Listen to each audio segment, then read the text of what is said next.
आपका टारगेट है कि यूजीसी नेट का एग्जाम देके और जेआरएफ क्लियर करने का, वो भी किससे? हिंदी से। तो हिंदी पेपर 2 का जो सिलेबस है वो 10 यूनिट में डिवाइड रहता है। पेपर 1 का भी सिलेबस, पेपर 2 का हिंदी का भी सिलेबस 10 यूनिट में डिवाइड रहता। सर हमें कौन कौन सी बुक पढ़ना चाहिए जहां से नंबर ऑफ क्वेश्चन ज्यादा प्रश्न पूछे जाते हैं, ताकि हमारा एग्जाम क्लियर हो जाए और जेआरएफ क्लियर हो जाए? ये सभी की क्या रहती? उम्मीदें रहती हैं। तो अगर मैं बात कर लेता हूं तो हमारे सिलेबस में 40 प्लस पुस्तकें लगी हुई हैं, और वो पुस्तक कोई 10-15 पेजेस की नहीं है, 3-3 400 पेजेस की पुस्तक है। तो आपको कौन कौन सी बुक्स पढ़ना चाहिए, सारा मैं सेशन यहां पर कंप्लीट में जानकारी आपको बताने वाला हूं, और कैसे व्यवस्थित तरीके से आप तैयारी करेंगे ताकि आपका जेआरएफ क्लियर हो जाए। तो सबसे पहले मैं बता दूं, मेरा नाम केसरी पाठक है, आपका स्वागत करता हूं UGC net text book YouTube channel पर। तो जो भी लोग नए होंगे, जिन्होंने अभी तक चैनल को लाइक नहीं किया, चैनल को लाइक करिएगा, और जिन्होंने चैनल को सब्सक्राइब नहीं किया, चैनल को सब्सक्राइब करिएगा, अंत तक जरूर देखिएगा। तो यहां पर देखेंगे हिंदी पेपर 2 बेस्ट बुक, कौन कौन सी यूनिट्स के लिए कौन कौन सी बेस्ट बुक रहेगी। तो सबसे पहले बात कर लो कि अगर आपका टारगेट है कि आपको जेआरएफ क्लियर करना है, तो आपके पास क्या स्टडी मटेरियल रहना चाहिए। अगर आपने यह सोचकर रखा है कि मैं एक गाइड पढ़कर और 1-2 महीने में एग्जाम क्लियर कर लूंगी या कर लूंगा, नहीं कर लूंगी। तो यहां पर सबसे पहले बात कर लेता हूं कि 2 साइकिल में एग्जाम कंडक्ट करवाए जाते हैं, एक जून हो जाएगा और एक दिसंबर हो जाएगा। तो जैसे आपका जून का एग्जाम होने वाला है, दिसंबर 2026 का भी 6 महीने है। तो अगर आपको जेआरएफ क्लियर करना है तो 6 मंथ आपको अच्छे तरीके से पढ़ाई करनी पड़ेगी। और जो मैं बैचेस में बताता हूं, तो इसको मैंने डिवाइड करके रखा, जैसे हो जाएगा आपके इन 4 महीनों में 4 महीने व्यवस्थित तरीके से आप थ्योरी पढ़िए, और 2 महीने आप व्यवस्थित तरीके से क्या करिए, जो पढ़ा उसको रिवीजन करना अच्छे तरीके से। क्लियर है? अब अगर आप तैयारी कर रहे हैं तो आपके पास क्या क्या चीजें होनी चाहिए। तो अगर आप हमारे बैचेस में जुड़ेंगे तो यहां पर देखिए, ये हर एक यूनिट के आपके मेरे हैंड रिटन नोट्स मिलेंगे, जिसे पढ़कर मैंने खुद जेआरएफ क्लियर किया है। ये जहां जहां से प्रश्न आपके, ये मूल पुस्तक है। देन और जैसे मूल में पढ़ाता हूं तो यहां पर देखिए मैंने मोस्ट इंपोर्टेंट हाईलाइट कर दिया है कि आपके एग्जाम की दृष्टि से कौन कौन सी चीजें क्या है, अति महत्वपूर्ण है, उन चीजों पर हमको ज्यादा फोकस करना है, उसे मैंने हाईलाइट कर दिया। ये बैचेस में मैं बताता हूं, ये पेड बैच की बात कर रहा हूं आपको। ये मैंने आपकी ये मूल पुस्तक, देन मैंने ये नोट्स बनाए हर एक यूनिट के, हर एक टॉपिक के क्या क्या चीजें आपके एग्जाम की दृष्टि से महत्वपूर्ण है, और विद्वानों द्वारा कहे गए कथन, विद्वानों द्वारा कही गई पंक्तियां, ये हो जाएंगे। देन यूजीसी नेट हिंदी से जब एग्जाम देते हैं तो यूनिट नंबर 5 से लेकर यूनिट नंबर 10 बहुत वास्ट सिलेबस है। तो इसके लिए मैंने विशेष प्रकार के ये नोट्स क्या किए, बनाए हैं। यूनिट 5 में 50 प्लस कविताएं हैं, यूनिट 6 में 13 उपन्यास है, यूनिट 7 में 21 कहानियां हैं, यूनिट 8 में 14 नाटक है, यूनिट 9 में 11 निबंध है, और यूनिट 10 में 14 अन्य गद्य विधाएं हैं। इनके लिए विशेष प्रकार के नोट्स मैंने बताए हैं। और ये देखिए, ये कंप्यूटराइज व्यवस्थित तरीके से आपको इमेजेस के थ्रू आपको बताऊंगा, ताकि चीजें आपके छप जाए मन में, यहां पर हो जाएगा ये चीजें। क्लियर है? और हर एक यूनिट की ये चीजें, हर एक यूनिट के आपके प्रीवियस ईयर क्वेश्चन ये मिलेंगे, ये तो आपको मिलेंगे बैचेस में। लेकिन कौन कौन सी आपके पास क्या होनी चाहिए, बुक्स होनी चाहिए, इसके बारे में बात करता हूं। तो यहां पर मैं बात कर लेता हूं, 10 यूनिट में हमारा सिलेबस क्या रहता है, डिवाइड रहता है हिंदी पेपर 2 का। जैसे देखेंगे, यूनिट 1 में भाषा विज्ञान, यूनिट 2 में हिंदी साहित्य का इतिहास, यूनिट 3 साहित्य शास्त्र 2 पार्ट में, भारतीय काव्यशास्त्र और पाश्चात्य काव्यशास्त्र, यूनिट 4 वैचारिक पृष्ठभूमि, यूनिट 5 हिंदी कविता 51 कविता हमारे सिलेबस में लगी है, यूनिट 6 13 उपन्यास, यूनिट 7 हिंदी कहानी, यूनिट 8 14 नाटक, यूनिट 9 11 निबंध, और यूनिट 10 14 अन्य गद्य विधाएं। ये तो हमारा 11 सिलेबस रहा। आइए बात कर लेते हैं अब यूनिट 1 अर्थात भाषा विज्ञान को 2 पार्ट में मैंने बांट कर रखा है। एक हो जाएगा भाषा का विकास और दूसरा हो जाएगा व्याकरण। तो इसके लिए आपको 2 महत्वपूर्ण पुस्तकें क्या करनी लेनी है। एक हो जाएगा सरस्वती पांडे, गोविंद पांडे की पुस्तक हो जाएगी किसकी, हिंदी साहित्य का इतिहास कैसे, हिंदी भाषा का विकास कैसे हुआ, और भाषा विज्ञान के लिए तो आ जाएगा गोविंद पांडे और भोलानाथ तिवारी, भाषा विज्ञान और व्याकरण के लिए ये दोनों पुस्तक आपके लिए मोस्ट इंपोर्टेंट, यहां नंबर ऑफ क्वेश्चन ज्यादा आते हैं। इससे आपका भाषा विकास भी अच्छे तरीके से कवर हो जाएगा और व्याकरण वाला पोर्शन। इसके बाद यूनिट नंबर 2 बहुत से बच्चे डरते रहते हैं कि सर यूनिट नंबर सेकंड समझ में नहीं आता। अगर जो मुझसे जुड़े होंगे या आप YouTube पर पढ़ते हो या पेड में पढ़ते होंगे तो हिंदी साहित्य से आपको इसलिए डर लगता है ताकि आपने अच्छे तरीके से पढ़कर ही नहीं रखा है।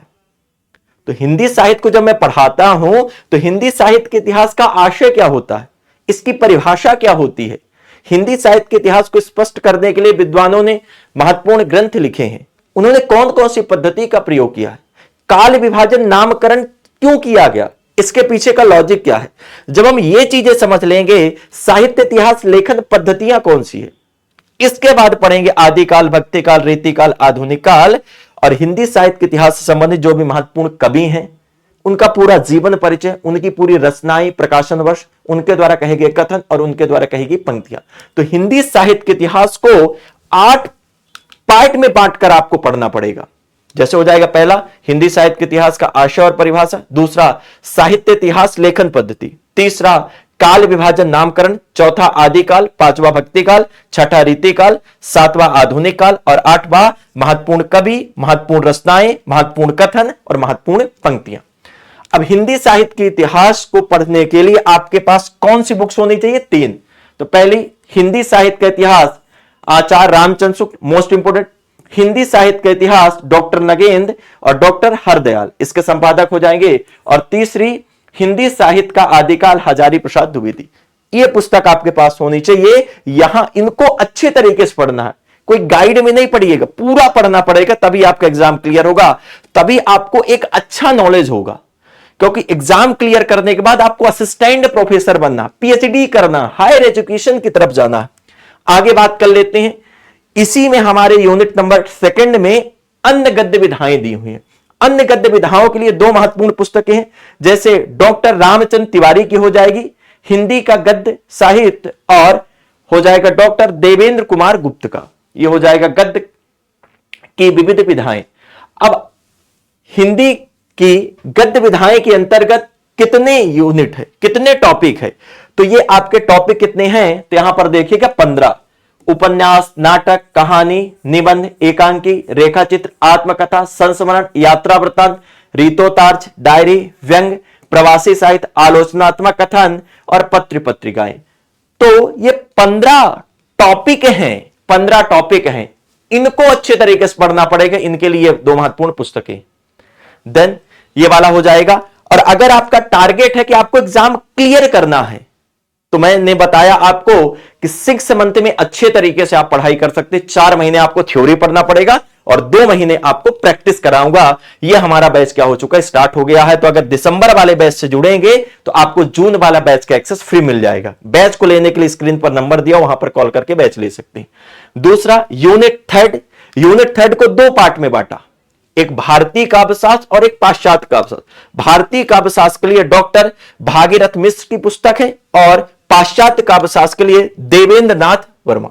आगे अब यहां पर हम बात कर लेते हैं कि यूनिट नंबर 4 वैचारिक पृष्ठभूमि, यूनिट नंबर आपके 4, यूनिट नंबर 5 हिंदी कविता, यूनिट नंबर 6 हिंदी उपन्यास, यूनिट 7 हिंदी कहानी, यूनिट 8 हिंदी नाटक और यूनिट 10 अन्य गद्य विधाएं। यूनिट 9 हिंदी निबंध आपका हो जाएगा और यूनिट 10 में अन्य गद्य विधाएं क्या की हुई दी हुई है। अब इनके लिए सर कौन कौन सी बुक हम क्या करें लें, कौन सी बुक लें, तो यहां पर जैसे मैं बात कर लेता हूं कि जो हमारे सिलेबस में 13 उपन्यास क्या किए लगे हुए, ये 13 उपन्यास, तो हर एक उपन्यास एक पुस्तक है, तो 13 उपन्यासों की आपको बुक जरूर लेनी पड़ेगी। तो 13 उपन्यास की आपकी ये पुस्तक हो जाएगी 13। ऐसा नहीं है कि कोई उपन्यास को आप शॉर्ट में पढ़ेंगे, नहीं, पूरा उपन्यास आपको पढ़ना पड़ेगा।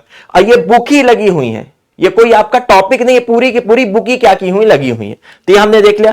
अब इसके बाद यहां पर बात कर लेते हैं कहानी, नाटक, निबंध के लिए हम सर क्या करें, तो जैसे मैंने आपको क्या करके रखा, यहां पर बता के रखा कि ये मैंने सिलेबस को अच्छे तरीके से डिजाइन करके रखा। ये आपका हो जाएगा यूनिट 6 के अंतर्गत 13 उपन्यास हमारे दिए हुए और 13 उपन्यासकारों के ये हो जाएगा। और बात कर लेते हैं यहां पर यूनिट 7 में हमारे 21 कहानियां दी हुई हैं और 17 कहानीकारों के द्वारा। इनका प्रकाशन कब हुआ, कहानी का नाम हो जाएगा, कहानी किस पत्रिका में प्रकाशित हुई, पत्रिका का प्रकाशन वर्ष क्या हो जाएगा और किसके द्वारा कहानी लिखी गई। इसको मैंने व्यवस्थित तरीके से क्या किया, लिखा, ये आपका हो जाएगा। यूनिट 8 की बात कर लेते हैं तो हिंदी नाटक, तो हमारे सिलेबस में 14 नाटक दिए हुए हैं और 10 नाटककार के, यहां पर ये देखिए, ये 14 नाटक आपके लिखे गए। इसके बाद बात कर लेते हैं यूनिट 9 हिंदी निबंध, तो हमारे सिलेबस में 11 निबंध दिए हुए हैं और जो 10 निबंधकार के ये निबंध हैं ये हैं। और यहां पर बात कर लेते हैं यूनिट 10 के अंतर्गत अन्य गद्य विधाएं, इसमें 4 आत्मकथा, 2 यात्रा वृत्तांत, 2 रेखा चित्र, 2 जीवनी, 2 व्यंग्यात्मक कहानी, 1 निबंध और 1 डायरी। तो इसे मैंने खुद अपने नोट्स के आधार पर क्या किया, तैयार किया। इसको व्यवस्थित तरीके से अलग अलग पार्ट में मैंने बांटा है ताकि आप जब पढ़े तो आपको अच्छे तरीके से ये क्या आ जाए, समझ में आ जाए, ये हो जाएगा। क्लियर है। अब देखिए यहां पर तो मैंने बता दिया कि यूनिट जो 6 है उसमें 13 जो उपन्यास है वो बुक ही लगी हुई है, उन बुक को आपको लेना पड़ेगा और पढ़ना पड़ेगा। इसके बाद यहां पर हो जाएगा, अब बता रहे हैं यूनिट नंबर 5 की हम क्या करेंगे, बात करेंगे। यूनिट अगर हम 5 की यहां पर बात कर लेते हैं, जैसे यहां पर क्या करोगे, देखोगे यूनिट 5, तो यहां पर देखिएगा यूनिट 5 हिंदी कविता। तो यूनिट 5 का जो सिलेबस है अर्थात 22 कहानीकारों की 51 कविताएं हमारे सिलेबस में क्या की हुई, दी हुई हैं। और कुछ तो ऐसी कविता हैं जो केवल कविता नहीं, पूरी की पूरी बुक ही हमारे सिलेबस में क्या की गई, लगी गई है। तो यहां पर मैंने बांट के रखा, जैसे आपका हो जाएगा तुलसीदास के द्वारा लिखा गया ग्रंथ रामचरितमानस, और रामचरितमानस का हमारे सिलेबस में उत्तरकांड क्या किया हुआ, दिया हुआ। तो इस प्रकार से ये क्या करोगे, देखोगे। जैसे यहां पर बात कर लेते हैं रामधारी सिंह दिनकर, रश्मि रथी और उर्वशी, तृतीय अंक दिया हुआ ये। तो यहां पर हम बात करेंगे पूरा अलग अलग प्रकार मैंने बांट के रखा इसका प्रकाशन वर्ष कालक्रम के अनुसार। तो जैसे बात कर लेते हैं प्रिय प्रवास, पूरी पुस्तक ही क्या की हुई, लगी हुई है। आगे बात कर लेते हैं भारत भारती, पूरी पुस्तक ही लगी हुई है। रश्मि रथी पूरी पुस्तक ही है ये। आगे बात कर लेंगे मुर्दहिया, प्रेमचंद्र घर में है और आवारा मसीहा, ये मूल पुस्तक आपको लेना पड़ेगा। आगे आप हुदरी, क्या भूलूं क्या याद करूं, संस्कृति के 4 अध्याय, अरे आयावर, रहेगा याद, मेरी तिब्बत यात्रा, ये पुस्तकें हमारे सिलेबस में क्या की हुई, लगी हुई है। तो अगर मैं टोटल ऐड करता हूं, टोटल अगर ऐड करता हूं, ये पूरा आपने देखा, ये जो मैंने आपको बुक्स पूरी क्या करके रखी, बता के रखी है, और ये जो मैंने आपको सिलेबस क्या किया, बता के रखा है, ये जो मैंने सिलेबस बता के रखा पूरा का पूरा आप देखोगे तो हमारे सिलेबस के अंतर्गत 40 पुस्तकें क्या की हुई है, दी हुई, 40 पुस्तकें दी हुई। और ये कोई पुस्तक ऐसा नहीं है कि ये 10 पेज की है, 15 पेज की है, उसे पढ़कर और आप एग्जाम क्या कर ले जाओगे, क्लियर कर ले जाओगे, नहीं करोगी। आपको पूरा पढ़ना पड़ेगा और मूल पुस्तक से पढ़ना पड़ेगा और अच्छे तरीके से पढ़ना पड़ेगा, तभी एग्जाम आपका क्या होगा, क्लियर होगा। मैंने जैसे आपको बता दिया ये पूरा है कि अगर आपको अच्छे तरीके से पढ़ना है तो अगर आप हमारे बैचेस से जुड़ेंगे, दिसंबर वाले बैचेस से जुड़ेंगे, दिसंबर वाला हमारा बैच क्या हो गया, स्टार्ट हो गया, तो उसमें हर एक यूनिट के मेरे हैंड रिटन नोट्स मिलेंगे, जिसे मैंने मूल पुस्तक, सारी मूल पुस्तकों को पढ़ा है और उसे मैंने व्यवस्थित तरीके से लिखा, कोई कॉपी पेस्ट चैट जीपीटी का मैंने यूज नहीं किया। ये देखिए हर एक यूनिट के, हर एक टॉपिक के व्यवस्थित तरीके से, ये देखिए। देन मूल पुस्तक से आपको क्या पढ़ाऊंगा, जैसे हो गया नाटक हो गया, उपन्यास हो गया, निबंध हो गया, और जो जो महत्वपूर्ण रहेगा उसे मैं बताऊंगा, उसे हाईलाइट करके मैं दे दूंगा कि इनको आपको जरूर याद कर लेना, यहां से क्वेश्चन आएंगे। इसके बाद ये देखिए आपको याद करने में आसानी होगी, अलग ही प्रकार दिखेगा कि नहीं ये मोस्ट इंपोर्टेंट है। विद्वानों द्वारा कहे गए कथन, विद्वानों द्वारा कही गई पंक्तियां हैं, इसे कालक्रम से क्या करिए, व्यवस्थित तरीके से सजाइए। यूनिट नंबर 5 से लेकर यूनिट नंबर 10 तक के लिए हम परेशान रहते हैं कि सर कविता कहां से पढ़ें, उपन्यास कहां से पढ़ें, कहानी कहां से पढ़ें, नाटक कहां से पढ़ें, निबंध कहां से पढ़ें, अन्य गद्य विधा कहां से पढ़ें। तो इसके लिए विशेष प्रकार के नोट्स तैयार किए गए और हर एक टॉपिक को मैंने अच्छे तरीके, जो भी मोस्ट इंपोर्टेंट है उसे अलग प्रकार ही दिया हुआ है। और ये देखिए सारी चीजें ये, और हर एक यूनिट के यही नहीं मिलेगा, हर एक यूनिट के 200 एमसीक्यू और 200 प्रीवियस ईयर क्वेश्चन 2020 से लेकर 2025 तक के विद सॉल्यूशन के साथ आपको मिलेंगे। अब जब हम तैयारी स्टार्ट करते हैं तो आपके मन में देखो डाउट आएंगे, क्या आएंगे, डाउट आएंगे कि सर पेपर 1 पेपर 2 की तैयारी कैसे करें, वेस्ट बुक मैंने आपको बता दी है। सेल्फ नोट्स बनाना चाहिए। सर सेल्फ नोट्स बनाने के तरीके क्या है, हमें डेली कितने घंटे पढ़ना चाहिए, डेली कितने घंटे पढ़ना चाहिए, है ना, ये सारी चीजें आपको मैं बैच के अंतर्गत क्या करूंगा बताऊंगा। जब आप तैयारी करेंगे तो तैयारी करने का सही स्ट्रक्चर क्या है, तो जैसे आप बैच से जुड़ोगे तो इसमें मूल पुस्तक से यूनिट बाय थ्योरी क्लास, जैसे ही एक यूनिट कंप्लीट होगा यूनिट बाय आपका टेस्ट होगा, यूनिट बाय टेस्ट के बाद यूनिट बाय पीवाईक्यू करवाए जाएंगे। 2020 से लेकर और 2025 तक के आपके पीवाईक्यूज करवाए जाएंगे, ताकि आपको पता चलेगा कैसे क्वेश्चंस आ रहे हैं। जो आपने थ्योरी पढ़ा है, जो आपने टेस्ट लगाया, जो आपने प्रीवियस ईयर क्वेश्चंस लगाया, वीकली आपका क्या होगा, डाउट सेशन होगा, ऑडियो वीडियो, उसे आप क्लियर करेंगे। और वीकली मॉक टेस्ट होगा। मॉक टेस्ट इसलिए मैं लूंगा ताकि जब एग्जाम देने आप जाते हो, एग्जाम की डेट जब पास में आ जाती तो घबराहट आती है, आते हुए क्वेश्चन गलत करके आते हैं। क्वेश्चन को कैसे पढ़ना है, ऑप्शन को कैसे रिलेट करना है, कौन सी यूनिट मोस्ट इंपोर्टेंट है, कौन सा टॉपिक मोस्ट इंपोर्टेंट है, हमारे क्वेश्चन सही नहीं हो रहे, क्यों सही नहीं हो रहे, ये मॉक टेस्ट से फायदा मिलेगा। और 2020 से लेकर 2025 तक के previous year question with solution के साथ। तो अगर आप हमारे बैच से जुड़ेंगे तो सारी चीजें आपको व्यवस्थित तरीके से क्या करेंगे, मिलेगी, कुछ भी आपको कहीं से नहीं छूटा जाएगा, सारी चीजें।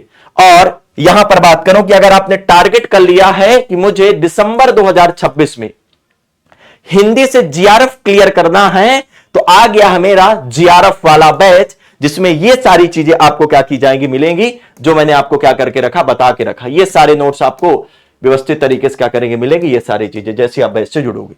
अब बैच को लेने के लिए सर क्या करना होगा, बैच को लेने के लिए क्या करना होगा, सर हमें जीआरएफ वाले बैच से जुड़ना है, तो इसके लिए स्क्रीन पर नंबर दिया हुआ, वहां पर कॉल करके बैच ले सकते हैं। दूसरा आपका होगा कि आप डायरेक्ट अगर बैच लेना चाहते हैं तो इसके लिए आप क्या कर सकते हैं, जैसे आप यहां पर सेशन देख रहे हैं, नीचे जैसे आप आओगे, नीचे आएंगे तो डिस्क्रिप्शन में लिंक लगी गई है। जैसे आप फाउंडेशन बैच 1.0 यूजीसी ने दिसंबर 2026 एक गूगल फॉर्म लगा हुआ, जैसे इस फॉर्म को फिल करेंगे तो हमारी टीम कांटेक्ट कर लेगी। इसमें आपको अपना नाम, contact number, paper 2 Hindi fill करेंगे। अगर आपको डायरेक्ट जाकर बैच लेना है तो स्पेशल ऑफर पर क्लिक करिएगा, अभी डिस्काउंट चल रहा है, तो वहां पर पहुंच जाएंगे। तो यहां पर जैसे मैं बात कर लेता हूं कि अगर आप दिसंबर का बैच लोगे तो जून वाला जो बैच का एक्सेस है वो फ्री मिल जाएगा, और इसमें सब चीज मिलेगी, टेस्ट सीरीज भी मिलेगा, मॉक टेस्ट भी मिलेगा, प्रैक्टिस सेट भी मिलेंगे, बूस्टर क्रैश कोर्स भी मिलेगा। जैसे आपने क्लिक किया यहां पर दिसंबर वाला, और यहां पर अप्लाई कूपन कोड, तो मेरा नाम लगाएंगे KESHARI, और जैसे ही अप्लाई कर देते हो तो मात्र ये बैच मिल जाएगा 8,000 रुपए में दिसंबर वाला। और एक साथ अगर फीस नहीं जमा कर पाते तो इंस्टॉलमेंट में भी फीस आप जमा कर सकते हैं।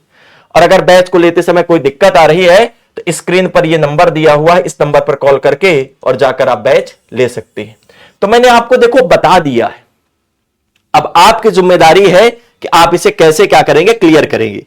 ठीक है, ये सारी चीजें। तो अगर जेआरएफ आपको क्लियर करना है तो ये तो आपको पक्का है कि ये सारी पुस्तक आपको पढ़नी पड़ेगी, जो मैं आपको बुक क्या कर रहा हूं, बता रहा हूं। और आपके सिलेबस में 40+ पुस्तकें लगी हुई हैं, और वो पुस्तक कम से कम 400-400 पेज, 500-500 पेज की हैं। तो अगर आप पूरा मटेरियल अच्छे तरीके से पढ़ना चाहते हैं और जेआरएफ क्लियर करना चाहते हैं एक अच्छी रणनीति के तहत, तो आज जुड़िए और अपने सपने को साकार करिए। ठीक है, अन्य कोई भी डाउट होगा नीचे कमेंट सेक्शन में कमेंट कर बताइएगा, लेकिन मैं यही कहूंगा कि बैच में जाकर जुड़ो और हम जेआरएफ क्लियर करेंगे दिसंबर 2026 में। तो मिलते हैं इसके प्रकार नेक्स्ट सेशन में, तब तक के लिए सभी को जय हिंद, जय भारत।